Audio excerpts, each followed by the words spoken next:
Boa tarde, gente. Sejam bem-vindos a mais um podcast, pode crer. Hoje nosso apresentador Isaac, ele tá com coronavírus, infelizmente. Não é não, Isaac? Boa tarde, gente. Como foi a semana de vocês? Tudo tranquilo? A minha foi boazona. Peguei uma prainha, que estava muito boa.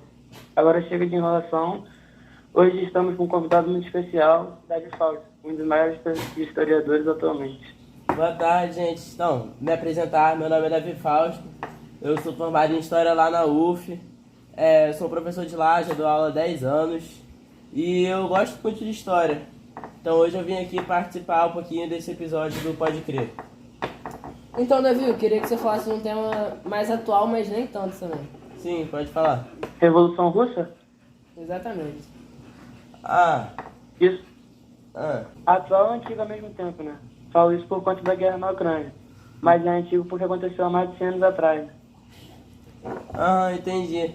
Então, a Revolução Russa, ela foi um período de muitos conflitos que se iniciou em 1917. Aí, o que aconteceu nela? Ela derrubou a monarquia russa, que tinha antes, né? E quem tomou o poder foi Lenin, você já deve ter ouvido falar, e o Partido Bolchevique. Aí, nessa época, a Rússia estava recém-industrializada e sofrendo com a Primeira Guerra, né? Acabou que teve uma desvantagem ali. E aí acabou que ela tinha uma grande massa de camponeses e operários, trabalhando muito e ganhando pouco, principalmente ali na área da agricultura. Entenderam? Entendi. Então esse foi o motivo do começo. Mas então, a gente queria que você se aprofundasse mais em alguns tópicos. Sim. O que foi a Rússia cesarista? Então, a Rússia czarista, ela foi a Rússia do tempo de czar, né? Como é que ela foi? Vou explicar agora. Então, ela foi um tipo de monarquia centralizadora e absolutista. Ela lembrava até os tempos feudais, né? E o último czar que teve foi Nicolau II, né? E o governo que ele usava, ele foi marcado pela violência, que usava para reprimir as pessoas que eram contra ele, mudavam de ideia dele, né? E no caso era um modelo de governo que chamava autocrático. Já devem ter escutado falar nisso, né? E é assim que se denomina, autocrático, que é quando usam violência para isso. Então, aí, dessa parte de autocrático, e na área social, era uma Rússia socialmente bem desigual e pobre, né? Tinha grande controle de terras nas mãos da elite russa. E os escravos tinham muito poucos, que eram os trabalhadores, né? E a situação que os operários estavam que motivou o início do socialismo, que eles recebiam muito pouco e trabalhavam muito. Então a Rússia czarista foi isso. Então é isso? Sim, exatamente. Recapitulando, a economia era desigual com a maior parte da população, sendo pobre e era baseada na agricultura, com um governo absolutista e autocrático. Vamos pro próximo então, ensaio geral, Davi. Então, ensaio geral. Como é que foi? Tiveram muitas greves e revoltas, né, que eclodiram nessa época em várias cidades russas, né? Não foi só na capital, não, foram em várias. Foi contra o governo czarista, né? Inclusive, dar um exemplo para vocês entenderem melhor, foi o Domingo Sangrento. Tava lá um belo dia, um grupo de trabalhadores da igreja até, apoiados pela igreja, foi lá pedir para czar, com a educação, pedir, czar, por favor, você pode sair da guerra que estava tendo na época, né? Que era a Rússia japonesa. Você pode sair da guerra? E czar simplesmente tirou em todo mundo, matou em todo mundo, né? Isso. Caraca! Foi. Isso daí foi outro motivo que desencadeou a revolução aí, entendeu? E o ensaio geral foi isso. Que isso, cara? Esse cara aí. Caraca! Tá bom, Davi. Agora fala sobre a Revolução de Fevereiro. Como aconteceu a Revolução de Fevereiro? Então, no início da Primeira Guerra Mundial, a Rússia estava numa situação muito complicado, socioeconomicamente falando, né? Então, eles estavam com interesse de crescer a influência na região dos Balcãs. Aí o czar fez o quê? Entrou na Primeira Guerra, sem consultar o parlamento russo, que havia sido criado, sendo que o czar já não tinha uma boa relação com o parlamento, porque ele funcionava como imperador e não obedecia o parlamento, né? Aí ele foi isso, meteu o louco, entrou na guerra, quem quis nem saber mais nada, e foi isso, a Revolução de Fevereiro. Aí isso desencadeou outras coisas que eu posso falar depois pra vocês, se vocês quiserem. Tô entendendo. Essa parte eu lembro de ter estudado no nono ano do colégio. Os impactos gerados pela guerra foi grandão, mano. A Rússia Foi. apanhou demais. Ela era fracona comparada aos outros países. Aham. Papo reto. Eu lembro disso. Isso fez com que a Rússia, ela gastasse recursos que ela nem tinha. Aí veio mó crise de abastecimento por causa de falta de mão de obra, né? Já tinha ido pra guerra. Aí ficou todo mundo na miséria, aí a população ficou boa dona com esse cara. Foi isso mesmo. Isso aí mesmo, vocês já estão sabendo bem, gente. Estão melhores que eu.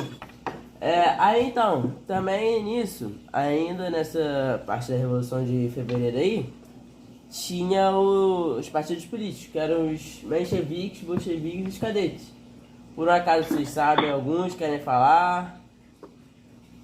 Ah, eu lembro. Os bolcheviques eram a maioria, né? Aham. Aí eles tinham... E queriam socialismo, o mais rápido possível. Aí, logo após que Czar se derrubado. Os mencheviques, eles eram a minoria, defendiam o socialismo, né? Mas eles queriam a economia como se fosse antes da capitalista.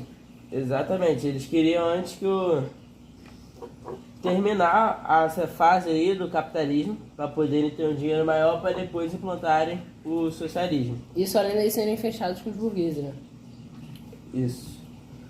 Aí vem a parte do capitalismo, né? Eles tinham propostas distintas, mas os dois eram socialistas e eram contra o czar, nenhum deles queria o czar no poder, né? Os cadetes, eles eram liberais, né? E tinham interesses aliados com os dos burgueses, né? Os cadetes. E aí, o que aconteceu? A preocupação da população foi aumentando, né? Então, com isso as revoltas também começaram a crescer. A população foi se organizando e foi ganhando força sobre isso, né? Nesse ponto daí. Aí acabou que nessa hora, até o exército estava contra o czar. Eles estavam invadindo prédio, saqueando metrô público, essas coisas assim. E aí o que aconteceu? O czar foi preso e no ano seguinte foi executado. Aí esse foi o fim dessa parte aí da Revolução de Fevereiro. Foi quando o czar Nicolau II saiu do poder. Caraca, que bagulho bizarro. E o governo de Kerensky? Então, o governo de Kerensky foi um governo provisório, né? Foi, como eu já havia dito, foi para substituir o de czar, que tinha saído do poder, né? E depois ele veio a morrer e ia matar ele. Ele foi eleito pelos cadetes e mencheviques. Só que tem um detalhe. O Kerensky não tirou a Rússia da Primeira Guerra. Ele manteve. E aí o que aconteceu? Intensificou as tensões na rua, né? Porque a Rússia continuou na guerra e a população queria que saísse, porque sabia que não ia dar bom. Mas, então, o que acontecia para a Rússia não sair da guerra?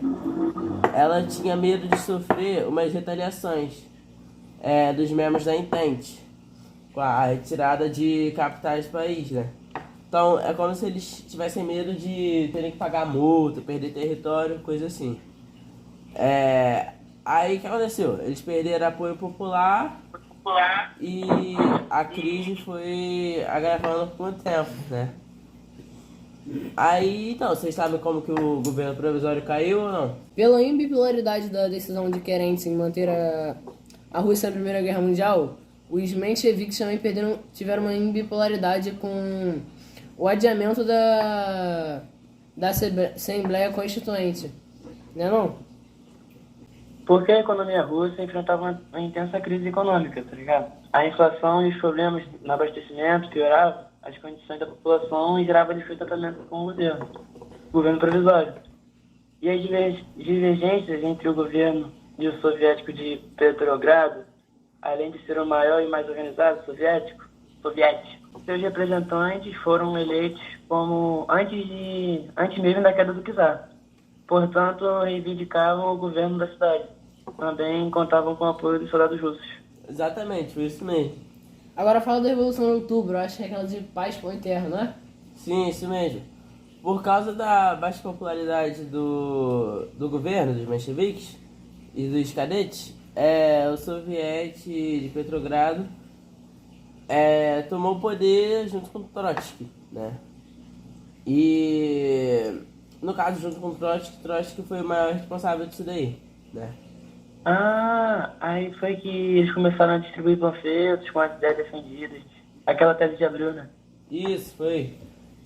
Foi Lenin que resumia isso na paz, pão e terra, né? Então, o pão representava que eles iam sair da miséria, né? A paz, a saída da guerra. E as terras que iam dar posse de direito de terra para os trabalhadores aí mais humildes, algo que só tinha a elite russa, né? Eles também defendiam a participação maior do povo, não é? Sim, sim. O lema dele era todo poder aos sovietes. Eles estavam mal organizados nessa época. E o exército ainda apoiava eles, né? Invadiram prédios públicos, empresas privadas. E no dia seguinte eles prenderam Kerensky e botaram Lenin no poder. E aí, aconteceu o que no governo de Lenin? Então, aconteceu muita coisa, né? A assinatura do Tratado Brest-Litovsk, né? Se não me engano, que definia a saída da Rússia da Primeira Guerra. Só que então, acabou que tinha seus contras. Que no caso a Rússia teve que pagar uma indenização à Alemanha e perdeu algumas terras, né? Aí também teve o Congresso Geral dos Sovietes para poder organizar uma reforma agrária, a nacionalização de empresas estrangeiras e dos bancos, a estatização dos setores de serviços, bancos e indústrias, a eliminação de símbolos do czarismo e a execução da família real. Isso foram as coisas que aconteceram ali, por exemplo, né, no governo de Lenin. Entendi, Davi. E a Guerra Civil? Então, a Guerra Civil, vamos lá. Ela foi por conta das forças opositoras, era o Exército Branco contra o Vermelho. Então, vou pegar uma colinha aqui, porque essa parte foi muito grande, né? Eu tenho anotado isso daqui, só abrir aqui rapidinho. Aqui. Então, o Exército Branco era por pessoas que discordavam das reformas socialistas e era liderado pelos cadetes e mencheviques, entendeu? Agora, o Vermelho, ele era formado por operários e camponeses que apoiavam a reforma socialista e era liderado pelos bolcheviques. A população estava apoiando o Exército Vermelho, né, que era dos bolcheviques, que acabou ganhando. Então aí a vitória foi do Exército Vermelho, gente. Vitória do Exército Vermelho. Aí com isso, os opositores foram reprimidos, né? Aí até lembra um pouco da autocracia. E alguns prisioneiros políticos serviram ao governo russo, tiveram alguns campos de concentração. E esse foi o período de maior violência da guerra. Foi o terror vermelho. E aí a situação da economia russa ficou mais grave ainda. Para melhorar a economia, eles criaram uma nova política econômica, que eles deixavam mais umas práticas capitalistas para desenvolver a economia, entendeu? Os trabalhadores industriais passaram a receber salários mais dignos e as jornadas de trabalho foram reduzidas. Foram implementadas leis trabalhistas, o padrão da vida do russo subiu, porém o número de desempregados cresceu e a falta de alimentos também. Lenin adotou outras estratégias. Eu acho que se destaca mais a expansão da União Soviética para os países que fazem fronteira ali. Mas tinham regras que era não quebrar meio que a cultura e as regras do local. Mas após a morte de Lenin, essas regras foram se quebrando aos poucos. Sim, sim. Então, a Lenin morreu, né? Como o Cauê já antecipou. E aí a sucessão do governo foi entre Trotsky e Stalin, né? E aí, então, desculpa, gente. Pelo êxito do Exército Vermelho, de Trotsky, ele estava mais popular, Trotsky ia ganhar. Aí ele tinha o projeto de que a revolução deveria ser para todo mundo, sabe, avançar para todo mundo. E por outro lado tinha de Stalin, que ele era ex-secretário-geral do Partido Comunista, então ele era popular por causa disso. E o projeto dele era primeiro que o socialismo fosse só para eles, só para a Rússia, e depois fosse para se expandisse, né, para outros países, né. E aí foi isso, gente.